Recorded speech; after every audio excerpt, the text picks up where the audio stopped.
اعوذ باللہ من الشیطان الرجیم بسم اللہ الرحمن الرحیم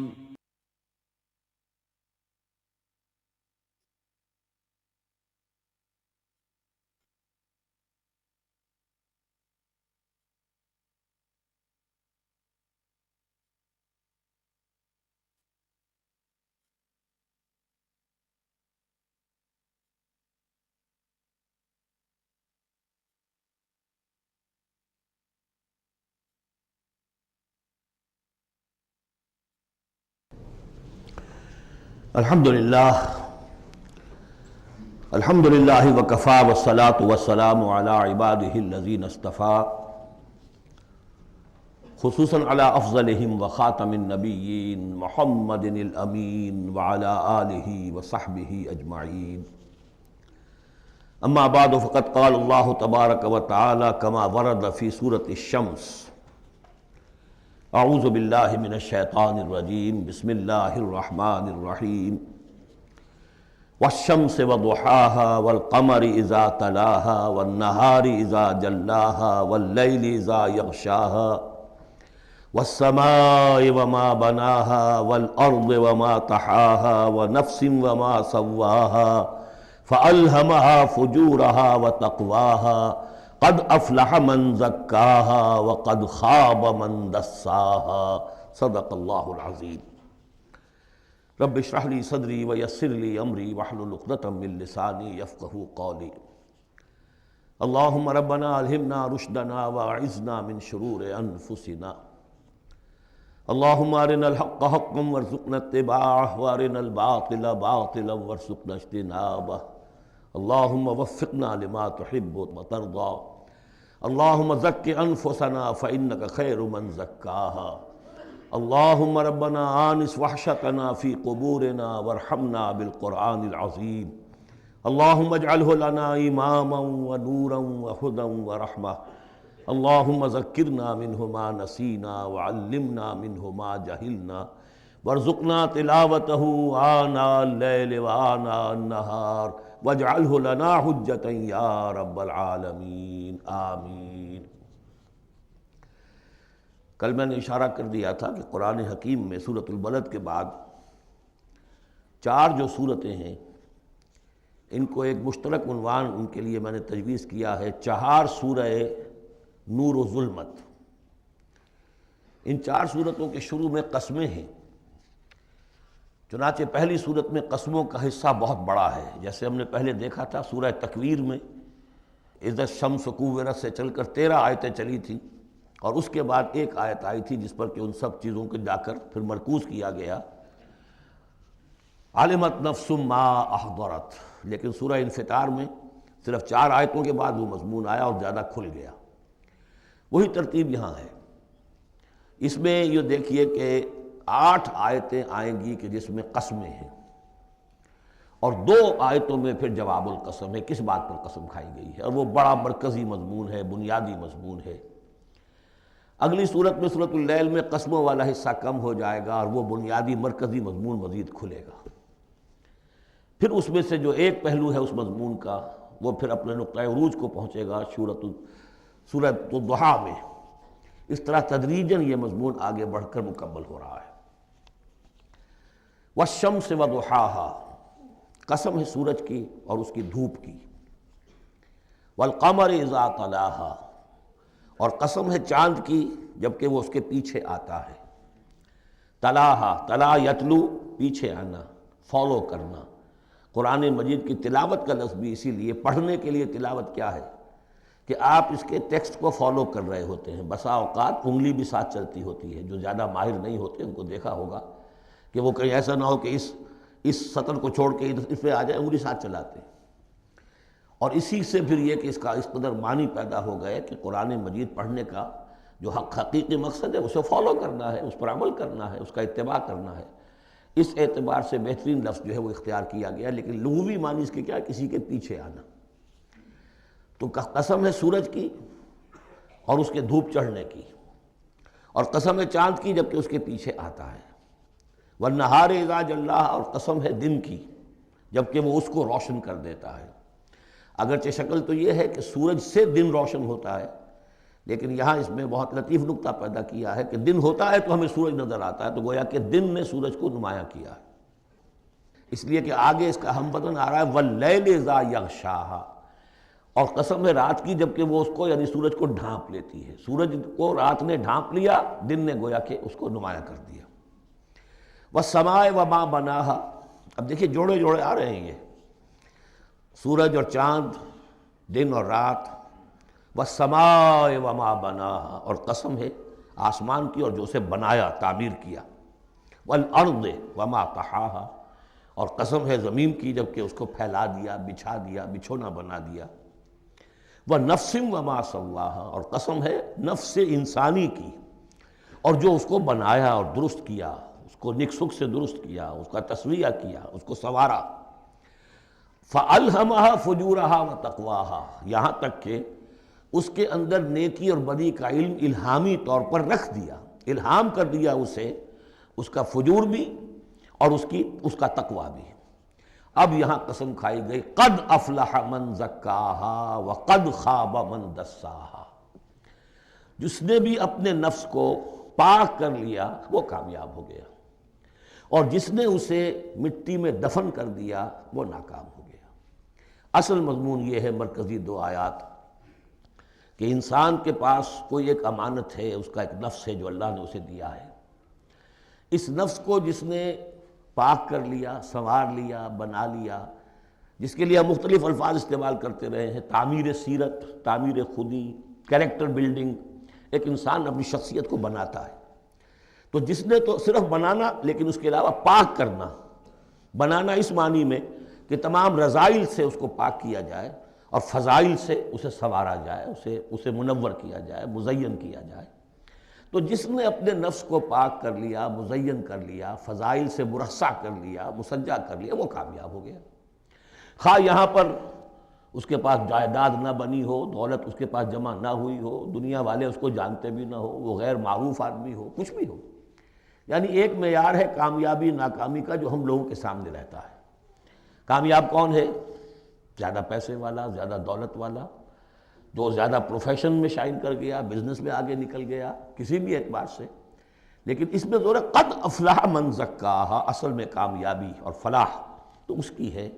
اور یہ فلاح کے لفظ پر ہم غور کر چکے ہیں سورہ مومنون کے شروع میں، کہ یہی جو انسان کی اندرونی شخصیت ہے، انا یا خودی، جسے ہم کہتے ہیں سیلف، جس کو کہ پروفائڈ نے سیلف قرار دیا ہے، اس سیلف کو اپنی اڈ اور لیبیڈو کے تسلط سے آزاد کرانا اور پھر اس کو بلڈ کرنا، اس کو ڈیولپ کرنا، تعمیر خودی، یہی علامہ اقبال کا فلسفہ ہے۔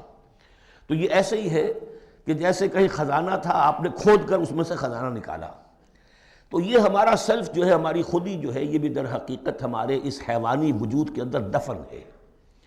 اس حیوانی وجود کے اندر سے اس کو برآمد کرنا، جیسے کہ آم کی گٹھلی پھٹتی ہے تو اس میں سے دو پتے نکلتے ہیں تو اس سے آم کا درخت بننا شروع ہوتا ہے۔ اسی لیے وہ جو میں نے آپ کو اپنشد کا جملہ بھی سنایا تھا کہ man is in his ignorance identifies himself with the material sheaths which encompass his real self۔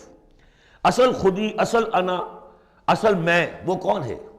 یہ میرا وجود ہے، یہ میرا جسم ہے، یہ میرے ہاتھ ہے، یہ میرے پاؤں ہیں، لیکن میرا میں ایک پوزیسو موڈ میں ایک پروناؤن آیا ہے، تو جو پوزیس کر رہا ہے جسم کو وہ کون ہے؟ وہ ایک اس کی اندرونی لطیف شخصیت ہے، اسے انا سے، خودی سے، سیلف سے تعبیر کرتے ہیں، اور در حقیقت وہ عبارت ہے اس روح سے کہ جو اللہ تعالیٰ نے پھونکی ہے اس میں، وَنَفَخْتُ فِيهِ مِن رُوحِي۔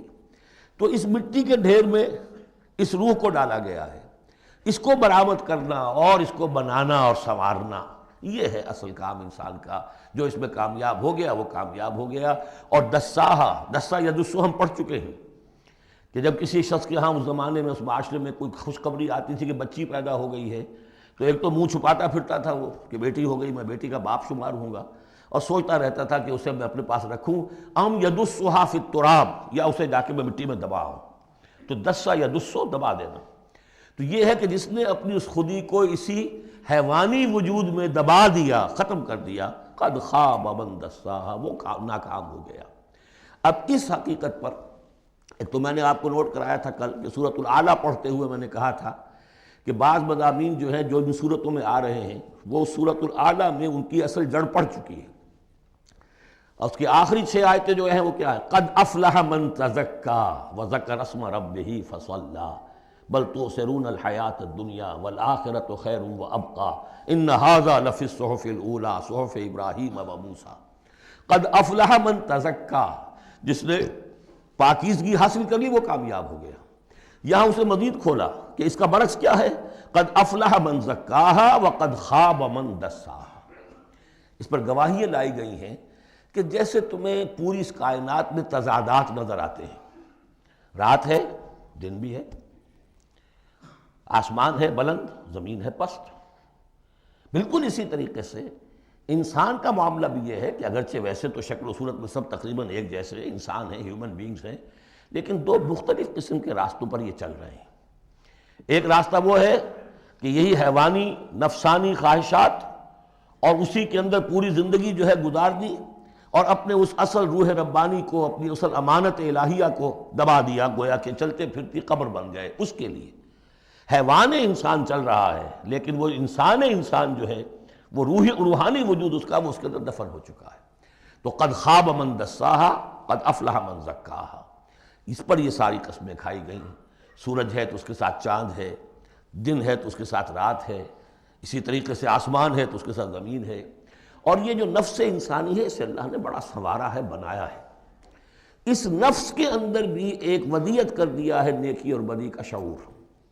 یہاں لفظ روح نہیں آیا، نوٹ کر لیجئے اسے، وَنَفْسٍ وَمَا سَوَّاهَا، یعنی جو یہ نفس انسانی ہے اس کے اندر بھی ایولیوشن ہوئی ہے۔ یہ نفس جو ہے ایڈو یا لیبیڈو، یہ گدھے میں بھی ہے، کتے میں بھی ہے، گھوڑے میں بھی ہے، شمپنزی میں بھی ہے، لیکن یہ سارا نفس کا بھی تو ایولیوشن ہوا ہے۔ اس ایولیوشن کا مرتبہ آیا ہے انسان میں آ کر، وہ یہ ہے کہ انسان میں اس کے اندر ایک حس پیدا ہو گئی ہے، مورل سینس، کہ کچھ چیزوں کو وہ سمجھتا ہے کہ یہ بری ہیں، کچھ چیزیں اچھی ہیں۔ اور یہ اتنا یونیورسل کانسیپٹ ہے کہ جس کو یوں سمجھیے کہ جس معاشرے میں جائیے سچ بولنا اچھا ہے، جھوٹ بولنا برا ہے۔ یہ کبھی ایسا نہیں ہوا کسی نے کہا ہو کہ جھوٹ بولنا اچھا ہے، سچ بولنا برا ہے۔ وعدہ کر کے پورا کرنا اچھا ہے، وعدہ خلافی کرنا برا ہے۔ جو شخص وعدہ خلافی کر رہا ہوتا ہے وہ بھی جانتا ہے کہ میں برا کام کر رہا ہوں، میرا اس کا ضمیر اس وقت اس کو ملامت کر رہا ہوتا ہے، جس کی قسم کھائی گئی ہے۔ لا اقسم بیوم القیامہ ولا اقسم بالنفس اللوامہ، یہ تمہارے اپنے اندر جو ہے مائی کانشنس از پنچنگ می، بھائی، کہ تمہارے اندر ایک اخلاقی حس ہے۔ یہ اخلاقی حس نفس انسانی میں ودیت شدہ ہے۔ روح میں جو کچھ ہے وہ تو اور بڑی شے ہے۔ روح انسانی میں تو معرفت خداوندی ہے اور محبت خداوندی ہے، دونوں چیزیں روح انسانی کے اندر موجود ہیں۔ ابھی یہاں سے نفس کی بات ہو رہی ہے۔ جیسے عالم خلق کے تمام جو مظاہر ہیں ان کو بیان کیا جا رہا ہے، سورج اور چاند عالم خلق کی چیزیں، عالم امر کی نہیں ہیں۔ رات اور دن عالم خلق کی چیزیں ہیں، آسمان اور زمین عالم خلق کی چیزیں ہیں۔ نفس بھی عالم خلق کی شے ہے، روح ہے عالم امر کی شے۔ تو نفس انسانی بھی نفس حیوانی سے ممتاز ہے بئی معنی کہ اس میں وہ ایک مورل سینس موجود ہے جس کی بنا پر اس کے اندر یہ شعور ہے، ودیت شدہ، الہام شدہ، الہمہا، الہام کر دیا اس میں کہ کچھ چیزوں کو وہ جانتا ہے یہ خیر ہیں اور کچھ کو جانتا ہے یہ شر ہے۔ اسی لیے قرآن مجید نے کثرت سے جو لفظ استعمال کیا ہے وہ معروف اور منکر۔ معروف وہ جو جانی پہچانی شے نفس انسانی جانتی ہے کہ یہ چیز اچھی ہے، منکر وہ جس سے کہ نفس انسانی اباح کرتا ہے یہ کیا ہے، یہ نہیں ہونا چاہیے، یہ فطرت اس کے اندر موجود ہے سرشت کے اندر۔ اب مرحلہ صرف یہ ہے کہ جب یہ بنیادی بیج تو اللہ نے تمہارے نفس میں ڈال دیا، اب اسے پروان چڑھانا تمہارا کام ہے، اسے آگے بڑھاؤ، پروان چڑھاؤ عمل صالح سے۔ الیہ یصعد الکلم الطیب والعمل الصالح یرفعہ، اچھا کلام ہو، اچھی بات ہو، اس کے اندر اوپر اٹھنے کی، اللہ کی طرف بڑھنے کی صلاحیت تو ہے، لیکن عمل صالح اس کے ساتھ ہوگا تو وہ اوپر اٹھے گا۔ تو یہ جو بھی پوٹینشل ہے انسانی فطرت کا، تو قد افلح جس نے وہ محنت کی، مشقت کی، اس نے اپنی اس اصل انسانی شخصیت کو برآمد کیا، اس مٹی کے ڈھیر میں سے بنایا، اسے ایک بڑا درخت بنا دیا، تناور درخت بنا دیا جس میں وہ پھل لگے ہیں جو ہم سورہ تغابن میں پڑھ رہے ہیں، وہ کامیاب ہو گیا۔ اور جس نے اس کو دبائے رکھا وہ مٹی ہی کی زندگی میں، اور جو جسمانی وجود ہے اسی کے تقاضوں کو پورا کرنے میں لگا رہا، وہ غائب ہو گیا، ناصب۔ اب اس کے بعد یہ کہ یہ معاملہ جس طرح انڈیویجولز کا ہوتا ہے ایسے ہی کسی معاشرے کا بھی ہوتا ہے۔ معاشرے میں بھی کچھ لوگ ہوتے ہیں کہ جو خیر کی طرف بلانے والے، کچھ ہوتے ہیں کہ جو بدی کی طرف بلانے والے، جس طریقے سے فرد کے اندر موجود ہے، اسی طریقے سے پھر اس کے اندر بھی اگر ایک قوم کا اجتماعی ضمیر جو ہے وہ زندہ رہے اور امر بالمعروف نہی عن المنکر کا فریضہ وہاں سر انجام دیا جاتا رہے تو معاشرے کی خیر ہوگی۔ اور اگر اخلاقی حزب بحیثیت مجموعی اس درجے کمزور ہو جائے کہ قوم کا اجتماعی ضمیر مردہ ہو جائے اور پھر اسے حص ہی نہ رہے، وائے ناکامی متائے کارواں جاتا رہا، کارواں کے دل سے احساس زیاں جاتا رہا، وہ احساس ہی نہ رہے اجتماعی سطح پر کہ یہ بدی ہے اور یہ برا کام ہے، یہ منکر ہے، تو پھر وہ تباہ ہوتی ہے۔ اس کی ایک مثال دی ہے، کذبت ثمود بطغواہا، قوم ثمود نے بھی جھٹلایا تھا اپنی سرکشی کے باوجود۔ اذ انبعث اشقاہا، جب ان کا جو سب سے شقی انسان تھا وہ کھڑا ہوا اور اس نے پھر اونٹنی کو جو اللہ تعالیٰ نے بطور معجزہ دی تھی اس کو اس نے ہلاک کر دیا۔ قال لهم رسول اللہ ناقۃ اللہ وسقیاہا، ان سے کہہ دیا تھا اللہ کے رسول نے کہ دیکھو یہ اللہ کی اونٹنی ہے اور اس کا پانی پینے کی جو باری کا دن ہے اس میں کوئی گڑبڑ پیدا نہ کرنا۔ فکذبوہ فعقروہا، انہوں نے اسے جھٹلا دیا اور اس کی کونچیں کاٹ ڈالی۔ فدمدم علیہم ربہم بذنبہم، تو الٹ پڑا اللہ تعالیٰ کی طرف سے ان پر عذاب ان کے گناہ کی پاداش میں، فسواہا، اللہ نے سب کو برابر کر دیا۔ ولا یخاف عقباہا، اور اللہ تعالیٰ کو اس کا کوئی ڈر نہیں کہ اس کا کیا نتیجہ نکلے گا، اس کی مخلوق تھی اس نے ختم کر دیا اور مخلوق کو وہ لے آئے گا۔ تو انفرادی اور پھر اجتماعی، ان دونوں چیزوں کو اس صورت کے اندر جمع کر دیا گیا۔ اب یہاں سے جو مضمون شروع ہوا ہے، اب دیکھیے اگلی صورت میں کھلے گا۔ اگلی صورت میں دو جوڑے آ رہے ہیں صرف، واللیل اذا یغشا، قسم ہے رات کی جبکہ وہ ڈھانپ لیتی ہے، والنہار اذا تجلی، قسم ہے دن کی جبکہ وہ روشن ہو جاتا ہے۔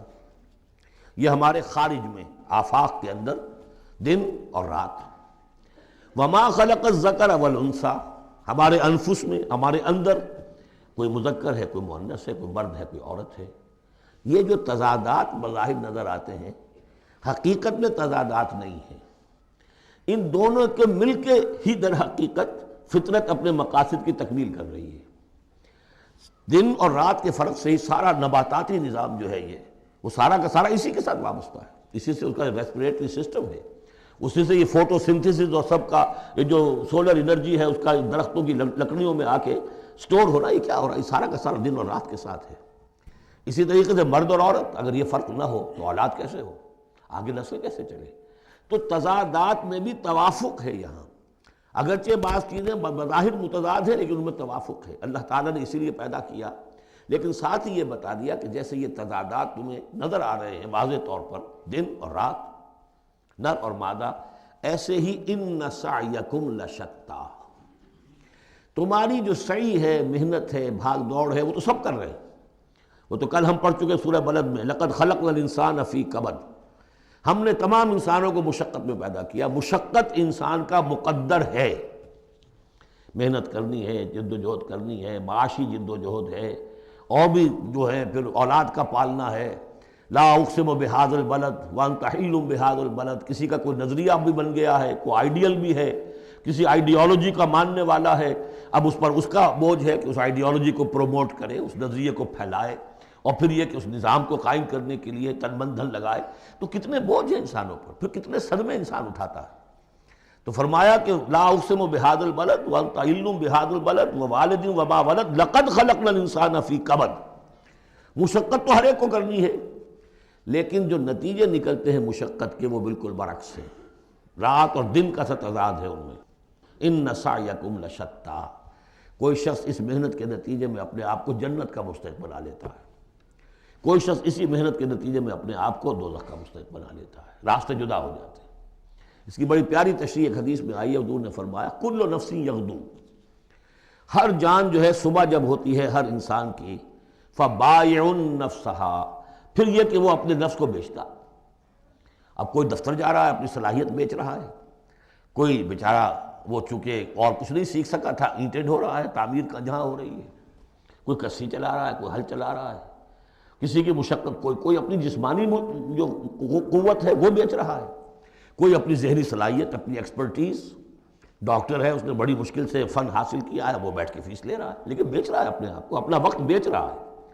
تو کل نفس یغدو فبائع نفسہ فموتقھا وموبقھا، دن بھر کی محنت کر کے شخص ایک وہ شخص ہے جس نے حلال کو پیش نظر رکھا، حرام سے بچا، جھوٹ نہیں بولا، کسی کو دھوکہ نہیں دیا، کسی کے ساتھ جو ہے بے ایمانی نہیں کی، وہ شام کو آئے گا تو مشقت تو اس نے بھی کی ہے لیکن یہ لے کر آئے گا اللہ کی رحمت۔ دوسرا شخص مشقت اس نے بھی کی ہے، کہیں کم تول دیا تھا، کہیں کم ماپ دیا تھا، کہیں جھوٹ بول دیا تھا، کہیں کسی کی حق تلفی کی تھی، کہیں کسی کی عزت نفس پر حملہ کر دیا تھا، وہ مشقت بھی کر کے آئے گا اور شام کو جہنم کی گٹھڑی لے کر آئے گا اپنے کندھے پر۔ یا وہ نفس کو جہنم سے آزاد کرا کے آیا شام کو، اور یا وہ شام کو جہنم کے عذاب کی ایک گٹھڑی لے آیا ہے۔ تو کل نفس یغدو فبائع نفسہ فموتقھا وموبقھا۔ اب وہ بات ہے، اب یہ اس اعتبار سے سمجھ لیجئے کہ میرے نزدیک قرآن مجید کی اہم ترین یہ صورت ہے۔ ایک راستہ ہے، اس کے 3 اوصاف بیان کیے ہیں۔ اگر یہ 3 اوصاف ہوں گے تو خیر کے راستے پر آدمی بڑھتا چلا جائے گا، اور اگر اس کے برعکس 3 صلاحیتیں ہوں گی تو انسان گرتا چلا جائے گا، شر کی طرف جو ہے وہ اس کا قدم آگے سے آگے بڑھتا چلا جائے گا۔ پہلے 3 اوصاف کون سے ہیں؟ وَاللَّيْلِ إِذَا يَغْشَىٰ وَالنَّهَارِ إِذَا تَجَلَّىٰ وَمَا خَلَقَ الذَّكَرَ وَالْأُنثَىٰ إِنَّ سَعْيَكُمْ لَشَتَّىٰ فَأَمَّا مَنْ أَعْطَىٰ وَاتَّقَىٰ وَصَدَّقَ بِالْحُسْنَىٰ۔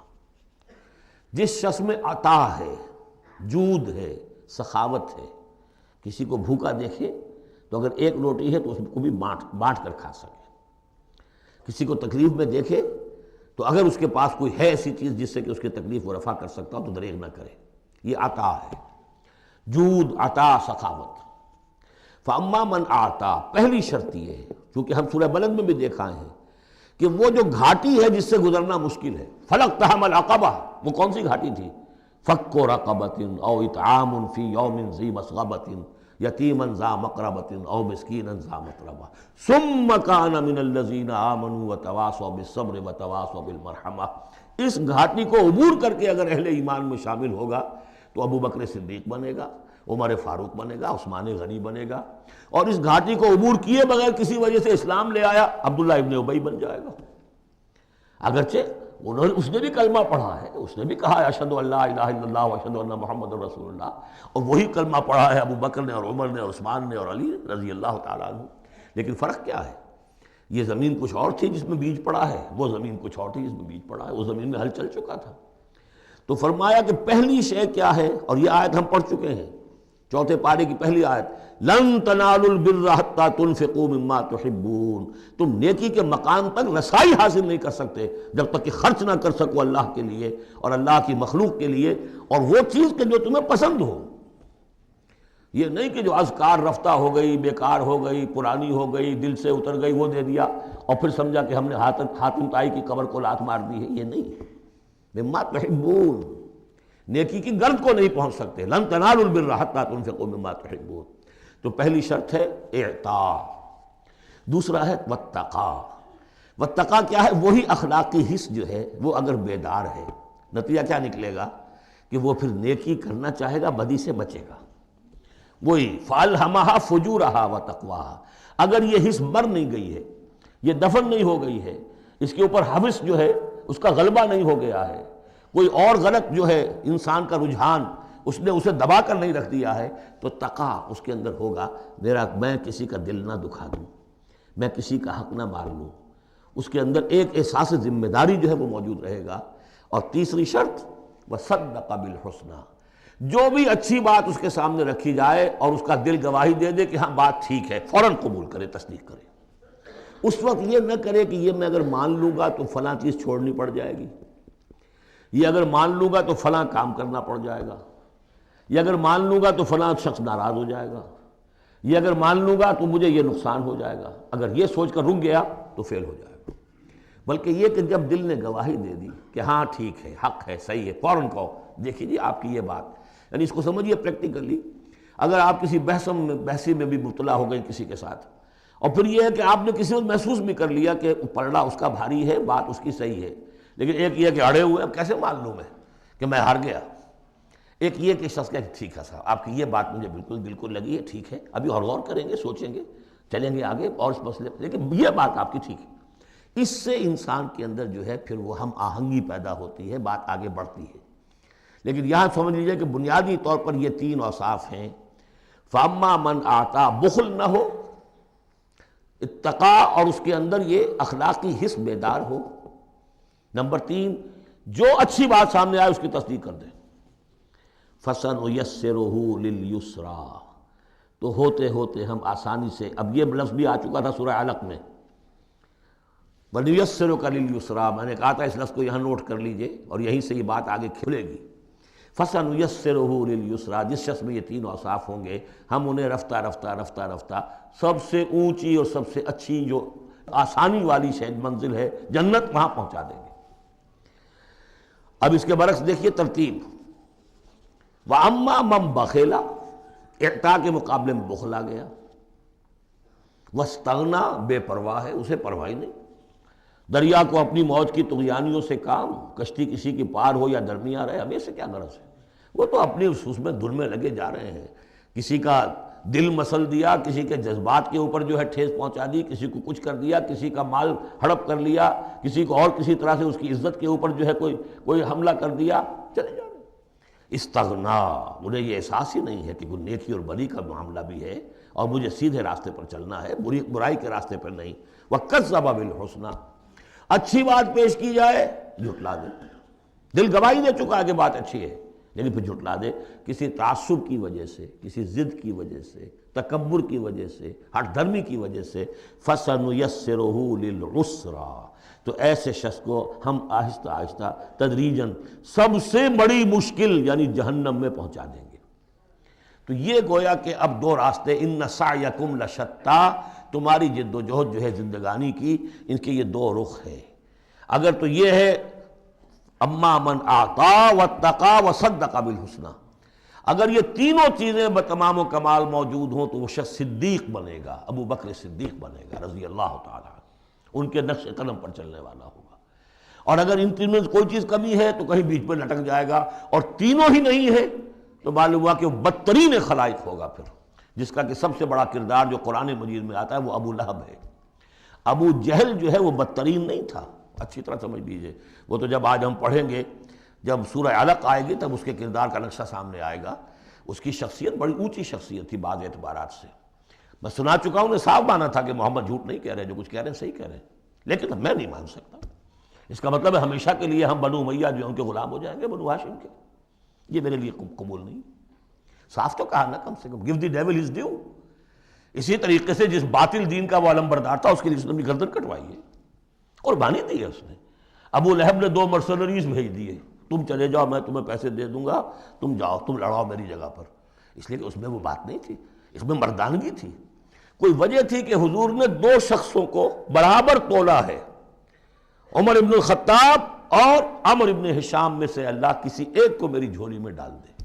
کوئی وجہ تھی نا، آخر دونوں کو کیسے کیا ہے؟ اگر کہیں وہ بھی ایمان لایا ہوتا تو عمر ابن الخطاب کی طرح کا مسلمان ہوتا، پھر وہ اس طرح کا ڈھیلا مسلمان نہ ہوتا، وہ عبداللہ ابن ابی والا مسلمان نہ ہوتا. تو یہ شخصیتوں کا معاملہ ہوتا ہے. تو جس میں تینوں اوصاف نہیں ہے وہ گیا بدترین خلائق، جس میں کچھ ہے وہ پھر کچھ دیر لگا کے آ جائے گا، کچھ وقت لگے گا اسے. لیکن یہ 3 اوصاف ہی ہیں تعمیر سیرت کے اس اعتبار سے کہ جو فیصلہ کن ہیں. فَأَمَّا مَنْ أَعْطَىٰ وَاتَّقَىٰ وَصَدَّقَ بِالْحُسْنَىٰ فَسَنُيَسِّرُهُ لِلْيُسْرَىٰ وَأَمَّا مَنْ بَخِلَ وَاسْتَغْنَىٰ وَكَذَّبَ بِالْحُسْنَىٰ، بالکل اپوزٹ چیزیں. فَسَنُيَسِّرُهُ لِلْعُسْرَىٰ وَمَا يُغْنِي عَنْهُ مَالُهُ إِذَا تَرَدَّىٰ، اور اس نے جو مال جمع کیا ہوگا اپنے لیے وہ قطعاً کام نہیں آئے گا جب اسے گرایا جائے گا، گڑھے میں جب گرے گا جہنم کے. إِنَّ عَلَيْنَا لَلْهُدَىٰ، دیکھو انسانوں ہمارے ذمے ہے صرف ہدایت پہنچا دینا.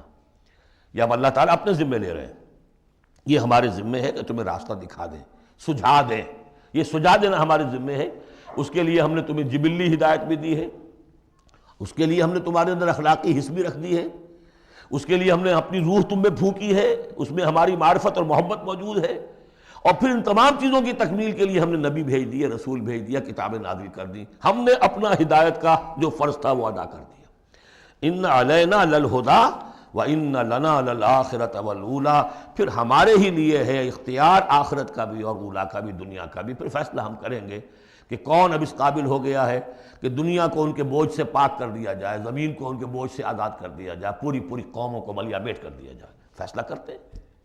وہ پڑھ چکے پچھلی صورت میں، فَدَمْدَمَ عَلَيْهِمْ رَبُّهُمْ بِذَنبِهِمْ فَسَوَّاهَا، ایسے ہے کہ جیسے کسی باغ میں سے کوڑا کرکٹ جمع کیا جائے اور پھر اسے آگ دکھا دی جائے، اس لیے کہ اس باغ کے لیے بدنما داغ ہے۔ اب تو یہ کہ وہ انسان جو ہے کہ جو پھر اس حد تک ہدایت کے واضح ہو جانے کے بعد کہ نبی آ گیا، کتاب آ گئی اور اس نے ماڈل پیش کر دیا اپنی زندگی کے اندر، پھر بھی نہیں مانا، تو پھر یہ جو بھی فیصلہ ہے وہ ہم کرتے ہیں۔ فَأَنذَرْتُكُمْ نَارًا تَلَظَّىٰ، دیکھو میں نے تمہیں خبردار کر دیا اس آگ سے جو بھڑک رہی ہے اور وہ منتظر ہے۔ لا یصلاھا، ہم دیکھ چکے ہیں کئی جگہ آیا ہے کہ وہ تو دھاڑ رہی ہے بھوکے شیر کی طرح، اسے تو چاہیے اپنی خوراک۔ لا یصلاھا الا الاشقی، نہیں پڑے گا اس میں مگر وہی جو بہت ہی بدبخت ہے۔ کیوں؟ کم بدبخت تو اگر ہوتا معاملہ تو اور ہوتا، یہ محمد کے آنے کے بعد بھی صلی اللہ علیہ وسلم جس کی حقیقت نظر نہیں آئی تو اس سے بڑا بدبخت تو کوئی ہے ہی نہیں۔ اس لیے کہ اگر کچھ اندھیرا ہو، کچھ روشنی ہو، آدمی ٹھوکر کھا جائے، چلیے بھائی کچھ اندھیرا بھی تھا، جھٹپٹا تھا، پوری روشنی نہیں تھی، نصف النہار پر سورج چمک رہا ہو اور آپ ٹھوکر کھائیں تو پھر قصور کس کا ہے؟ تو آپ کا ہے۔ اس اعتبار سے اب بعثت محمدی کے بعد صلی اللہ علیہ وسلم جس شخص نے اپنے آپ کو محروم رکھا وہ اشقا ہے۔ لا یصلاھا الا الاشقی الذی کذب وتولی، جس نے جھٹلایا ہے اور منہ پھیر لیا ہے۔ وَسَيُجَنَّبُهَا الْأَتْقَى، اور ہم بچا دیں گے یا بچا دیا جائے گا اس سے جو بہت ہی متقی ہے۔ اس آیت کے بارے میں تقریباً کنسنسس ہے کہ یہاں مراد حضرت ابوبکر ہے رضی اللہ تعالیٰ عنہ۔ اتقا، وہ تینوں صفات بتمام و کمال جس میں تھے وہ ابوبکر تھے۔ یہی وجہ ہے کہ تصدیق بالحسنہ میں ایک لحظہ نہیں لگا۔ حضور فرماتے ہیں کہ میں نے جس کے سامنے بھی اپنی نبوت کی دعوت رکھی اس نے ضرور کچھ نہ کچھ توقف کیا، سوچا، سوائے ابوبکر کے کہ ایک لحظے کا توقف نہیں کیا۔ اور ان کی شخصیت کے اندر وہی چیزیں موجود تھیں، غریبوں کے اوپر شفقت تھی، نیکی کی، اور بنیادی طور پر وہ موحد تھے، انہوں نے کبھی بت پرستی اختیار نہیں کی زندگی میں، تو وہ صلاحیت جو ہے تقویٰ بھی تھا، اعطاء بھی تھا، خرچ کرنے کی صلاحیت تھی۔ انہوں نے خرید کر جو ہے غلام جتنے تھے جو مسلمان ہو گئے تھے، غلام اور کنیزیں، اور جن کے اوپر سخت جو ہے پرسیکیوشن ہو رہی تھی، ٹارچر ہو رہا تھا ان کے آقاؤں کی طرف سے، منہ مانگے دام دے کر ان کے آقاؤں کو نے خریدا ہے اور آزاد کیا ہے۔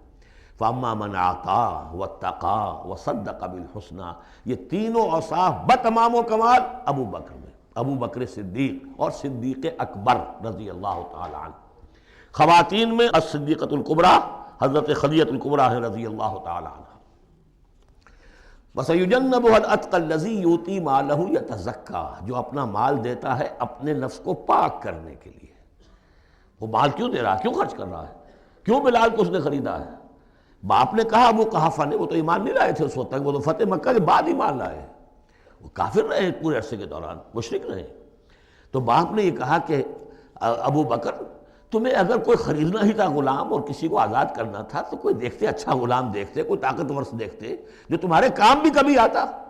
انہیں کیا پتہ تھا کہ ابو بکر تو کسی اور چیز کا طلبگار ہے، اسے کچھ اور چاہیے، اسے کوئی یعنی جو شخص کسی غلام کو آزاد کر دیتا تھا وہ اس کا مولا رہتا تھا، پھر بھی وہ ایک درجے میں اس کے تابع ہوتا تھا، اس کی بات سنتا تھا، اس کا حمایتی ہوتا تھا۔ اخلاقی طور پہ بھی سمجھ میں آ رہا ہے کہ ایک شخص نے اپنی رقم خرچ کی ہے اور آپ کو خرید کے آزاد کر دیا ہے تو اب آپ بے دام جو ہے غلام تو ہو گئے نا اس کے، اس لیے کہ یہ کہ وہ غلامی نہیں ہے، مولا کہلاتے تھے وہ، جیسے کہ حضرت زید ابن حارثہ بھی مولا تھے حضور کے، اور اسی طریقے سے اور بھی بہت سے ہیں جن کے بارے میں آتا ہے کہ انہوں نے جو حدیث روایت کی ہے، ثوبان رضی اللہ تعالیٰ وہ بھی مولا تھے حضور کے، مولا اس معنی میں۔ تو فرمایا کہ تم نے یہ کیا کیا، کس کو تم نے خریدا اور اتنی بڑی رقم دے دی؟ جو مانگا امیہ ابن خلف نے وہ بھی حیران رہ گیا، ٹھیک ہے لو۔ الذی یؤتی مالہ یتزکیٰ وما لأحد عندہ من نعمۃ تجزیٰ، اور ایسا نہیں ہے کہ کسی اور کا اس پر کوئی احسان ہو جس کا وہ بدلہ چکا رہا ہو، نہیں، الا ابتغاء وجہ ربہ الاعلیٰ، صرف اپنے بلند و بالا پروردگار کی رضا جوئی کے لیے وہ خرچ کر رہا ہے۔ وَلَسَوْفَ يَرْضَىٰ، اور وہ ان قریب راضی ہو جائے گا۔ یہ ان قریب راضی ہو جائے گا کون؟ اللہ بھی راضی ہو جائے گا اور ابو بکر بھی راضی ہو جائیں گے، رضی اللہ عنہ ورضوا عنہ، جیسے ہم خطبے میں بھی کہتے ہیں رضی اللہ تعالی عنہ وارضاہم، اللہ تعالیٰ بھی راضی ہو جائے ان سے اور اللہ ان کو راضی بھی کر دے، ان کو بھی اتنا اجر و ثواب دے۔ وَلَسَوْفَ يَرْضَىٰ، اور میرے نزدیک یہاں مراد حضرت ابو بکر ہیں، اس کا میں ثبوت آپ کو اگلی صورت میں دوں گا۔ اب دیکھیے پہلی صورت میں آیا تھا قد افلح من زکاہا وقد خاب من دساہا، 8 آیتیں تھیں، وہ تھیں قسموں پر مشتمل، لیکن اصل مضمون کیا تھا؟ نفس انسانی میں نیکی اور بدی کا شعور ودیت کر دیا ہم نے۔ اب جس نے اس کو بنا لیا، سنوار لیا، وہ کامیاب، جس نے اس کو دبا دیا، مٹی میں دفن کر دیا، وہ ناکام۔ اگلی صورت میں آگے راستہ بتا دیا۔ سنوارنے کا راستہ کیا ہے؟ اعطاء، تقویٰ، تصدیق بالحسنہ۔ ان عادتوں کو کلٹیویٹ کرو اپنے اندر، تو یہ راستہ جو ہے تمہارا جائے گا صدیقیت کی طرف اور اللہ تعالیٰ کی رضا کی طرف۔ اس کے برعکس اور صاف بخل، استغنا، پرواہ نہیں، کیا خیر کیا شر، کوئی پرواہ نہیں، اپنی خواہشات کو پورا کرنا ہے، اپنی اشتہا جو ہے اس کو پوچھ کے شہوت کو پورا کرنا ہے، حرام سے حلال سے، اس سے کوئی بحث نہیں۔ اور یہ کہ بات سچی آئی، اچھی آئی اور دل نے گواہی دے دی، پھر بھی اس کو رد کر دیا، تو وہ دوسری منزل پہ نکل جاؤ گے۔ اب یہ جو پہلی منزل تھی اس کا نقطہ عروج کون ہے؟ ایک تو ابو بکر آ گئے اس میں، اور ان سے بلندتر رتبہ کس کا ہے؟ محمد الرسول اللہ صلی اللہ علیہ وسلم، معراج انسانیت۔ اب جو دو صورتیں آ رہی ہیں ان کا سارا تعلق کلیتاً محمد الرسول اللہ کے ساتھ ہے۔ یہ سیرت النبی کے اعتبار سے بھی بہت اہم ہیں دو صورتیں۔ بعض اعتبار سے جو صوفیانہ اس میں مسائل آئے ہیں، اور عام طور پر ہمارے مفسرین، ایسے مفسرین خصوصاً جدید دور کے کچھ ریشنلسٹ قسم کے لوگ، وہ تو ان مطالب کی گرد کو بھی نہیں پہنچے۔ ہمارے جو پرانے مفسرین ہیں، چونکہ ان کا ذوق جو ہے وہ ان کے اندر، وہ ذوق بھی اندر ہے موجود ان کے اندر، اسلام کے اور دین کے باطنی حقائق، قرآن کے باطنی حقائق کا، تو میں اس کے حوالے سے چند چیزیں آپ کو بتاؤں گا۔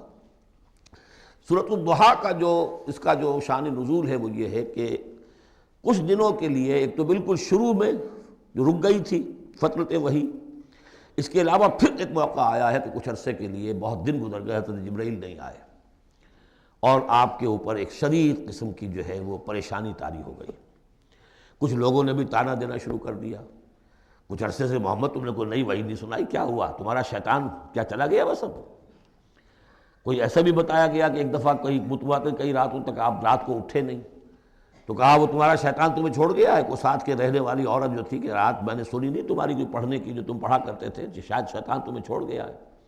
خود آپ کو جس قدر ایک اشتیاق رہتا تھا کہ وہی آئے اور آپ کی وہ روح کو جو ہے مزید اور غذا اور تر و تازگی جو ہے وہ مسلسل ملتی رہے، اس کی وجہ سے یہاں تک آتا ہے کہ حضور فرماتے ہیں کہ اس درجے میں رنج اور غم میں تھا کہ میں سوچتا تھا کہ میں پہاڑ کے اوپر چڑھ کر اپنے آپ کو گرا دوں۔ بربنائے طب بشری، اس درجے حضور کے اوپر جو ہے یہ شاخ گزر رہا تھا کہ وہی کیسے بند ہو گئی۔ اور اس میں یہ بھی تھا کہ اللہ ناراض تو نہیں ہو گیا، کیا مجھ سے کوئی خطا تو ایسی نہیں ہو گئی، یہ سبب کیا ہوا ہے؟ یہ ہے وہ کیفیت کہ جس کے اندر یہ آیتیں نازل ہو رہی ہیں۔ اور اب آپ اس کو سمجھ لیجئے کہ اس کا نفسیاتی اور انسان کی باطنی کیفیات کے ساتھ کیا تعلق ہے۔ انسان پر دو طرح کی کیفیات طاری ہوتی رہتی ہیں، جیسے میں نے پہلے ایک دفعہ آپ کو بتایا صدیق اور شہید کے درمیان جو فرق ہے بنیادی، کہ کچھ بنیادی طور پر لوگ ایکسٹروورٹس ہوتے ہیں، کچھ بنیادی طور پر انٹروورٹس ہوتے ہیں۔ ایکسٹروورٹس کھیل کود بھاگ دوڑ، لوگوں سے ملنا جلنا، گفتگو ہے، اسے دھکا دے دیا، اس سے مذاق کر لیا، اسی میں وہ خوش رہتے ہیں، بڑے مگن رہتے ہیں، تنہائی انہیں کاٹ کھانے کو دوڑتی ہے۔ اور ایک انٹروورٹس ہوتے ہیں کہ وہ مجلس وغیرہ کو نہیں ہوتے، اپنے تنہائی میں کہیں بیٹھے ہیں، غور و فکر کر رہے ہیں، سوچ بچار کر رہے ہیں، انہیں وہ مجلس سے زیادہ اپنا گوشہ تنہائی جو ہے وہ زیادہ عزیز ہوتا ہے۔ تو یہ دو مزاج اللہ نے بنائے ہیں۔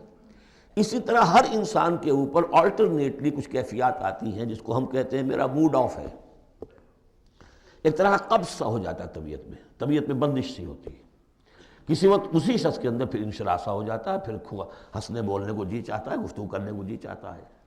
تو یہ کیفیت جب انسان کی روحانی زندگی سے متعلق ہو جائے تو اس کو پھر صوفیہ نے نام دیا قبض اور بسط۔ کبھی طبیعت میں انشراح ہے، انبساط ہے، طبیعت جو ہے وہ آمادہ ہے، ہر چیز میں روشنی کا پہلو آدمی دیکھ رہا ہے، ہر چیز کے اندر آپ کو معلوم ہے ایک تاریک رخ بھی ہوتا ہے کسی معاملے کا اور روشن رخ بھی ہوتا ہے، اس وقت انسان روشن رخ کو دیکھتا ہے۔ اور ایک وقت میں آتا ہے کہ طبیعت میں بندش سی لگ گئی ہے، جیسے اندر کوئی پکڑ لیا کسی نے، اب طبیعت جو ہے وہ بھی اپنے اندر وہ انقباض محسوس کر رہی ہے، اور پھر آدمی پیسیمسٹک ہو جاتا ہے، نا امید سا ہوتا ہے، پھر اسے ہر معاملے کا تاریک پہلو زیادہ نظر آنے لگتا ہے۔ تو یہ قبض اور بسط کی کیفیات ہیں۔ جب کبھی قبض کی کیفیت ہو، قاضی ثناء اللہ پانی پتی رحمۃ اللہ علیہ نے تفسیر مظہری میں لکھا ہے کہ قبض کی کیفیت میں اس صورت کا پڑھنا تریاق ہے۔ جس طرح حضور صلی اللہ علیہ وسلم کے لیے گویا کہ اس وقت جو وحی کا بند ہو جانا تھا وہ گویا کہ ایک طرح کے انقباض اور قبض کی کیفیت پیدا ہوئی تھی، اس میں اب اللہ تعالیٰ فرما رہے ہیں والضحیٰ، قسم ہے دن کے دھوپ چڑھنے کے وقت کی، واللیل اذا سجا، اور قسم ہے رات کی جبکہ وہ چھا جائے یا ساکن ہو جائے، سجا کے دونوں معنی ہیں سکون۔ اب دیکھیے ان دونوں کو کیوں لائے؟ اس لیے کہ صبح ہے، حرکت ہے، برکت ہے، چلنا ہے، دوڑنا ہے، ہر شخص جا رہا ہے، ادھر جا رہا ہے، ادھر جا رہا ہے، رات کو سکون ہو گیا، تاریکی چھا گئی اور شور ہنگامہ ختم ہو گیا۔ لیکن یہ رات اور دن دونوں ضروری ہیں انسان کے لیے، یہاں کا نظام چلانے کے لیے۔ اگر رات ہی رات ہوتی تب بھی یہ دنیا نہ چلتی، اور دن ہی دن ہوتا تب بھی نہ چلتا، تو رات بھی ضروری ہے۔ اسی طریقے سے نفس انسانی کے لیے کبھی کبھی قبض کا وقفہ بھی ضروری ہے۔ آپ اسے یہ نہ سمجھیں کہ اللہ تعالیٰ ناراض ہو گیا، یہ بھی ہماری تربیت کا ایک یوں سمجھیے کہ ایک جز ہے۔ ما ودعک ربک وما قلی، آپ کے رب نے آپ کو رخصت نہیں کیا ہے، نہ ہی وہ آپ سے ناراض ہوا ہے۔ وللآخرۃ خیر لک من الاولی، اور اس کے بعد جو وقت آئے گا اس قبض کے بعد وہ پہلی سے بھی بہتر ہوگا۔ اور میں حیران ہوتا ہوں کہ کیسے غالب نے وہ بات کہی ہے کہ جو بالکل ترجمانی ہے اس کی، رکتی ہے میری طبع تو ہوتی ہے رواں اور، یعنی یہ کہ جب میری طبیعت کے اوپر کبھی کبھی رکاوٹ سی آ جاتی ہے، اب شعر جو ہیں اچھے نازل نہیں ہو رہے، لیکن جب وہ رکاوٹ سے میں نکلتا ہوں، اس قبض سے نکلتا ہوں، رکتی ہے میری طبع تو ہوتی ہے رواں اور، اس لیے کہ اس قبض کے بعد جب مرحلہ آتا ہے انبساط کا اور انشراح کا تو وہ ایک قدم آگے ہوتا ہے، آدمی اس پہلی کیفیت سے ایک درجہ جو ہے اس کا بڑھ چکا ہوتا ہے۔ وَلَلْآخِرَةُ خَيْرٌ لَكَ مِنَ الْأُولَىٰ، یقیناً پچھلی ہر گھڑی، ہر ساعت اور ہر قبض کے بعد آنے والا انبساط آپ کے لیے پہلے سے اونچا درجہ لے کر آئے گا۔ وَلَسَوْفَ يُعْطِيكَ رَبُّكَ فَتَرْضَىٰ، ان قریب آپ کا رب آپ کو اتنا کچھ دے گا، اتنا کچھ دے گا، آپ کی محنتوں کے وہ نتائج سامنے آئیں گے کہ آپ راضی ہو جائیں گے۔ اب دیکھیے پچھلی صورت ختم ہوئی تھی وَلَسَوْفَ يَرْضَىٰ، یہاں ہے وَلَسَوْفَ يُعْطِيكَ رَبُّكَ فَتَرْضَىٰ، صرف ضمیر کا فرق ہے، کیونکہ صدیق پر وحی نہیں آتی، براہ راست خطاب نہیں کیا جا سکتا، وہاں وہ صیغہ جو ہے وہ غائب کا ہے وَلَسَوْفَ يَرْضَىٰ، اور چونکہ نبی وہ ہے جس پر وحی آ رہی ہے، براہ راست مخاطب ہے، تو وَلَسَوْفَ يُعْطِيكَ رَبُّكَ فَتَرْضَىٰ، آپ کا رب اتنا کچھ دے گا کہ آپ راضی ہو جائیں گے۔ اب یہ کہ اسی قبض کی حالت میں پھر اللہ تعالیٰ اپنے احسان جتا رہا ہے، اور یہ بہترین ہے۔ کبھی طبیعت پر ڈپریشن ہو اس طرح کی اور قبض کی کیفیت ہو تو آدمی یاد کرے کس کس مرحلے پر اللہ نے میری دستگیری فرمائی، کن کن مراحل پر اللہ تعالیٰ نے مجھے مشکلات سے نکالا، اس سے وہ حوصلہ بڑھتا ہے۔ اور اس کو بھی سمجھیے کہ اسی انداز میں الم یجد کا یتیما فآویٰ، یہ سیرت النبی کے بڑے اہم حصے ہیں جو اس میں آ گئے ہیں۔ آپ کی پیدائش یتیمی میں، پوسٹیومس چائلڈ، باپ تو پہلے ہی فوت ہو چکا ہے، 6 سال کی عمر میں والدہ گئی، 8 سال کی عمر میں دادا گئے، اور وہ یعنی جو آپ نے دیکھا ہے ابتدائی زمانہ زندگی کا تو وہ یتیمی کا۔ الم یجد کا یتیما فآویٰ، کیا اس نے اے محمد آپ کو نہ پایا کہ آپ یتیم تھے، پھر پناہ دی، آپ کے لیے بندوبست کیا، دادا کے دل میں جو شفقت ڈالی، پھر آپ کے تایا زبیر کے دل میں جو شفقت ڈالی۔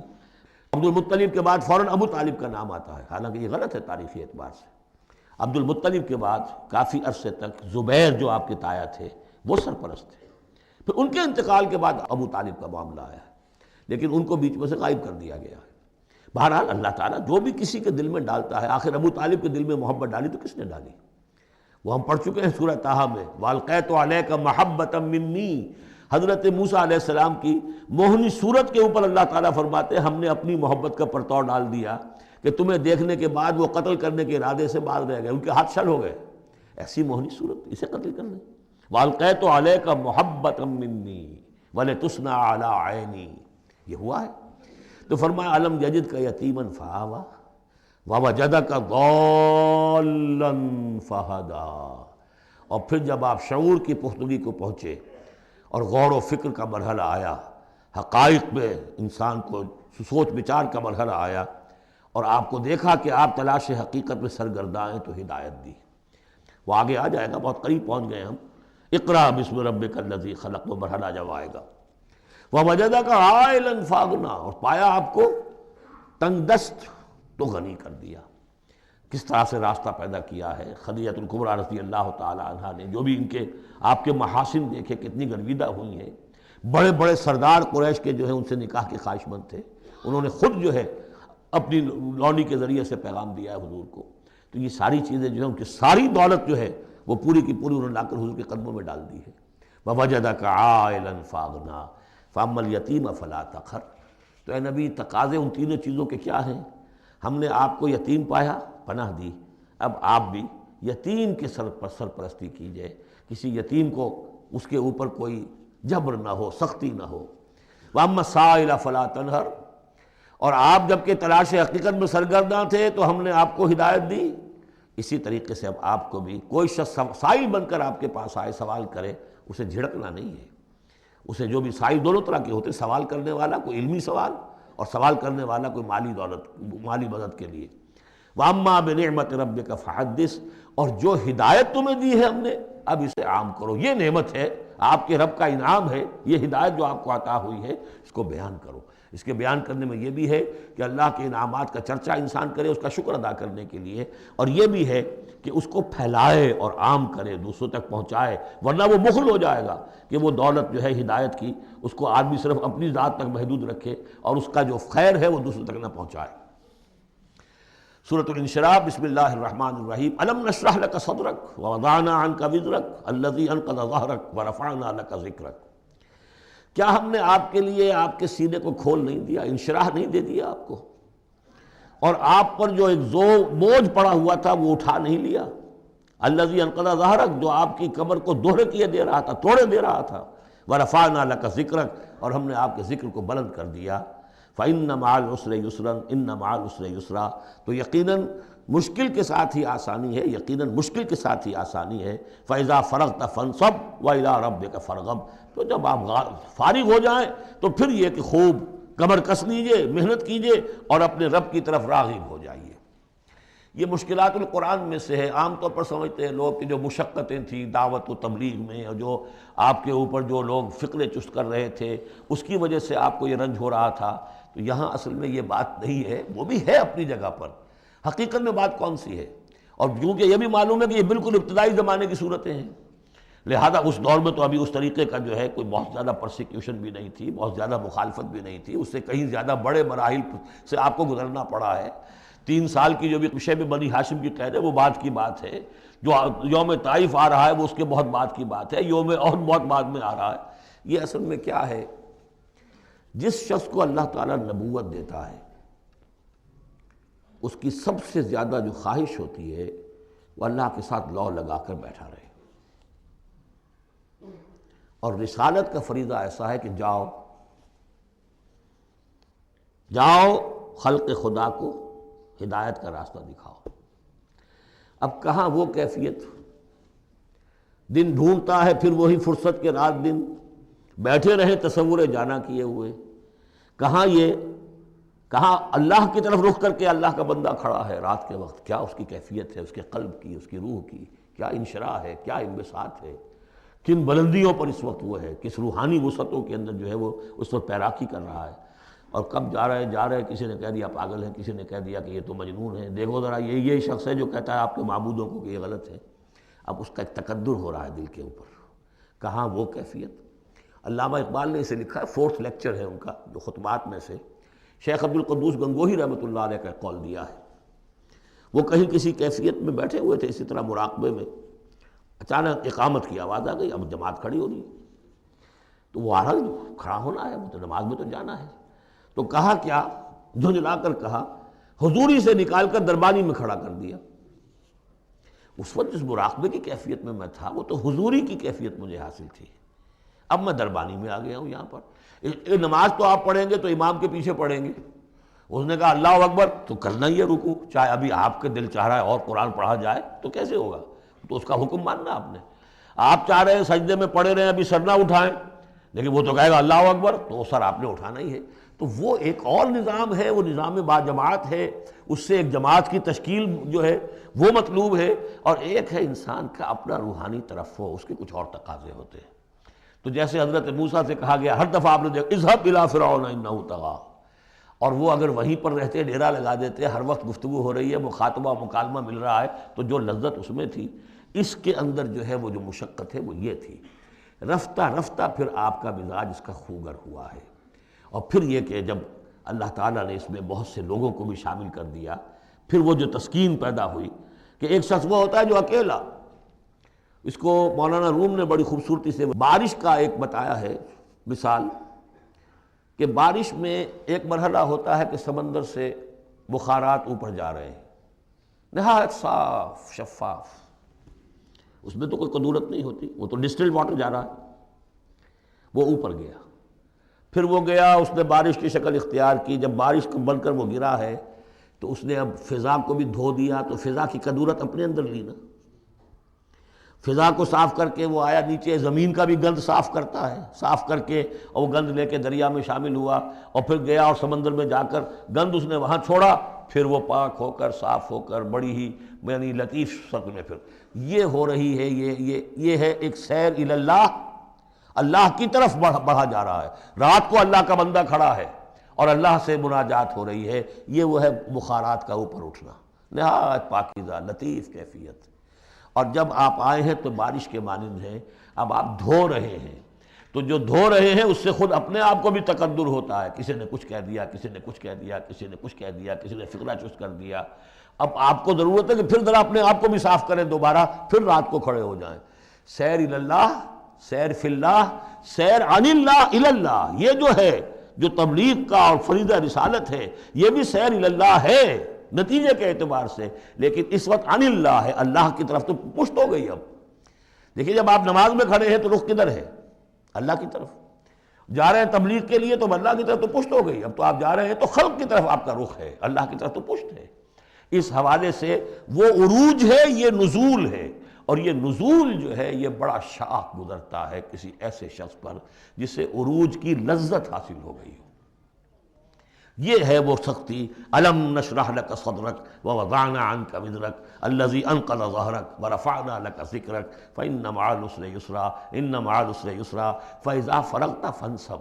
اے نبی وہ وقت آ جائے گا، آپ اپنے اس فرض منصبی سے جب فارغ ہو جائیں گے، جب اللہ کا دین غالب آ جائے گا، پھر آپ یکسو ہو کر وہ جو آخر میں آیا اذا جاء نصر اللہ والفتح ورأیت الناس يدخلون فی دین اللہ افواجا فسبح بحمد ربک واستغفر انہ کان توابا، پھر آپ ہمہ وقت اسی کام میں لگ جائیے۔ اور اسی لیے حضور نے اس وقت آخری فیصلہ کیا، اللہم فی الرفیق الاعلی، بس اب میں فارغ ہوا اور اب میں مزید تاخیر نہیں چاہتا۔ حالانکہ نبیوں کو یہ آپشن ملتا ہے، اگر آپ ابھی چاہیں تو اور رہ سکتے ہیں دنیا میں، یہ آپشن ملا ہے۔ چنانچہ حضور نے اپنے مرض وفات میں جو خبر دی آ کر، جب آپ نے نماز پڑھائی ہے، بیماری میں ذرا سی کمی ہوئی تھی، باہر آپ آئے ہیں، حضرت ابوبکر نماز پڑھا رہے تھے، حضرت ابوبکر کے پاس جا کر آپ جو ہے بیٹھ گئے، اب حضرت ابوبکر جو ہے وہ اقتداء کر رہے ہیں حضور کی، اور پوری جماعت کر رہی ہے اقتداء حضرت ابوبکر کی۔ یہ نماز ہے، آخری باجماعت نماز۔ اس میں حضور نے فرمایا اللہ نے اپنے بندے کو ایک آپشن دی ہے، ایک اختیار دیا ہے، وہ چاہے تو، اب جو ایگزیکٹ الفاظ یاد نہیں ہے، نتیجہ اس کا یہی ہے کہ چاہے تو ابھی دنیا میں اور رہے، تو بندے نے اللہ کو قبول کر لیا ہے۔ حضرت ابوبکر رو پڑے، اور لوگ حیران ہوئے، رو کیوں رہے ہیں؟ یہ میں تو کوئی بات ایسی ہے نہیں۔ ان کی سمجھ میں آ گیا تھا کہ آپ نے اپنے انتقال کی خبر کر ہمیں دے دی۔ تو یہ فیصلہ اللہم فی الرفیق الاعلی، یہ جو شاخ گزر رہا تھا نا، یہ جو دنیا کے اندر معاملہ دعوت و تبلیغ، یہ اس روحانی جو ربط ہوتا ہے اللہ کے ساتھ، اس کے اعتبار سے اس میں رکھنا پڑتا ہے، کہاں وہ کیفیت، کہاں یہ کیفیت۔ اور اس کی وجہ سے جلدی آپ نے فرمائی، میں سمجھتا ہوں کہ اگر ابھی جو لوگ، یہ اتنا عظیم انقلاب برپا ہوا تھا عرب میں، اور یہ رأیت الناس يدخلون فی دین اللہ افواجا، ان کی ابھی بڑی تربیت کی ضرورت تھی۔ یہ تربیت کے مراحل ابھی ان کے پورے نہیں ہوئے تھے۔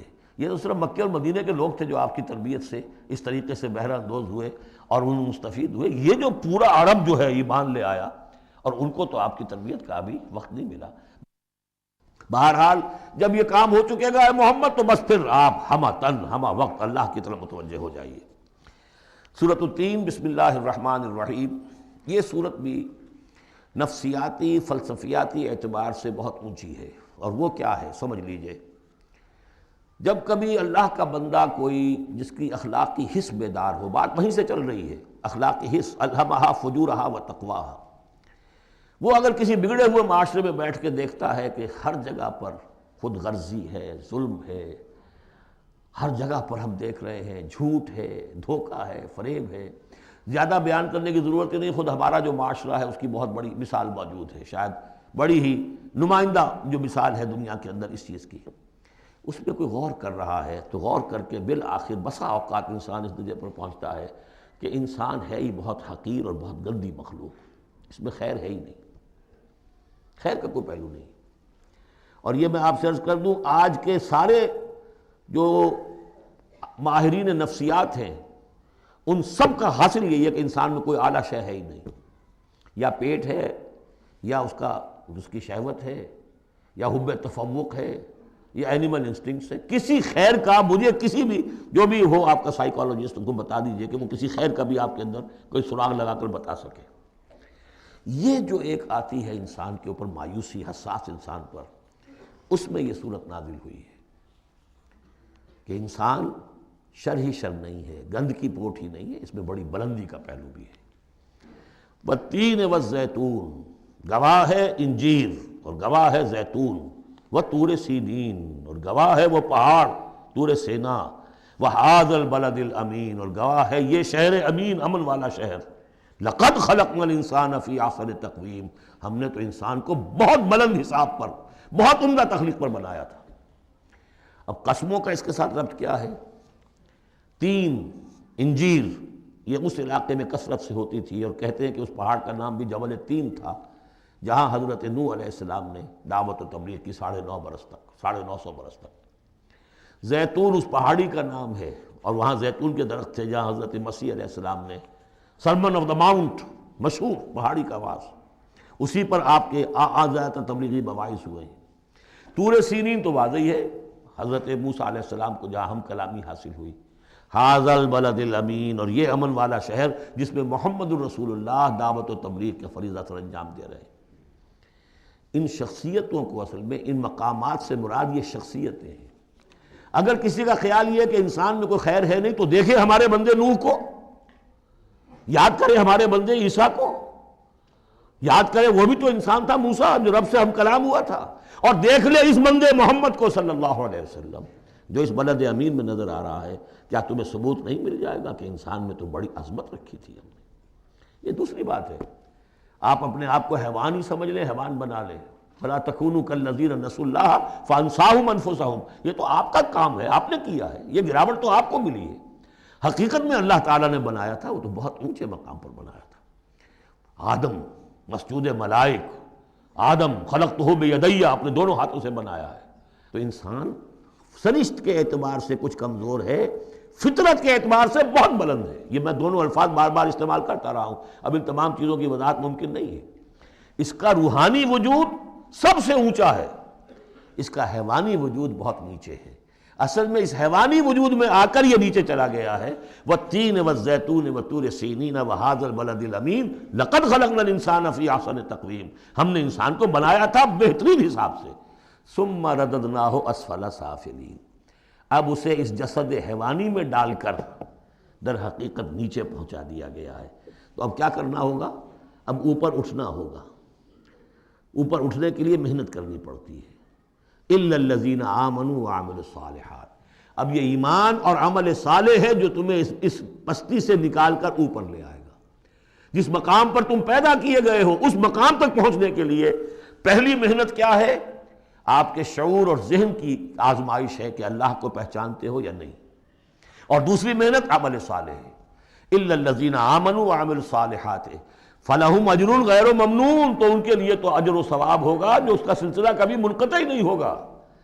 فما یکذبک بعد بالدین، اب اس کے ساتھ ہی ایک بات ایسی جوڑ دی کہ اگر تمہیں بھی نظر آ رہا ہے کہ کچھ لوگ بلند ہیں، کچھ پست ہیں، کچھ گھٹیا ہیں، کچھ بڑھیا ہیں، تو سوال یہ کہ اس کا کوئی نتیجہ بھی نکلنا چاہیے کہ نہیں؟ پھر کیا چیز ہے جو تمہیں آمادہ کرتی ہے جزا و سزا کے انکار پر؟ الیس اللہ باحکم الحاکمین، کیا اللہ تعالیٰ تمام حاکموں سے بڑا حاکم نہیں ہے؟ تو کیا کوئی حاکم ایسا بھی تم نے دیکھا کہ جو اپنے نیکوکار بندوں کو اور اپنے غداروں کو اور اپنے باغیوں کو ایک جیسا کر دے؟ تو اگر انسانوں کے اندر یہ دونوں طرح کے کردار موجود رہے ہیں جو تمہیں زیادہ نظر آ رہے ہیں وہ تو دوسری طرح کے ہیں، ہم نے بھی تمہیں دکھا دیے نا۔ موسیٰ بھی اللہ کا بندہ تھا، انسان تھا، عیسیٰ بھی تو ایک انسان تھا، یہ محمد بھی چلتے پھرتے جو ہے ثبوت ہے انسانی عظمت کا، یہ انسان کے اندر عظمت بھی ہے۔ اگرچہ ادھر اگر متوجہ نہیں ہوگے تو واقعی حیوانوں سے بھی بدتر ہو جاؤ گے۔ اولئک کالانعام بل ہم اضل۔ بارک اللہ لی ولکم فی القرآن العظیم ونفعنی وإیاکم بالآیات والذکر۔